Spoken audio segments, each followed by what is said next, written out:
কেউ এই ভিডিওটিকে খারাপভাবে নেবেন না। এটা একদমই মজার ছলে বানানো একটি ভিডিও। কারোর যদি খারাপ লাগে তাহলে আমি আগে থেকেই ক্ষমা প্রার্থী। পড়া না পারলে যখন টিচার পানিশমেন্ট দেন তখন এখনকার বাবা মা ভার্সেস আগেকার বাবা মা।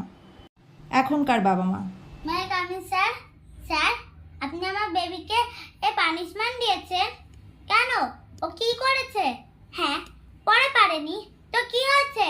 তাই বলে এরকম করে পানিশমেন্ট দেবেন?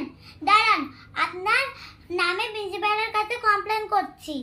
আগেকার দিনের বাবা মা। আসতে পারি স্যার? আপনি আমার বাচ্চাকে পানিশমেন্ট দিয়েছেন, ঠিক করেছেন। পানিশমেন্ট দিয়েছেন, ঠিক করেছেন। বাড়িতে একদম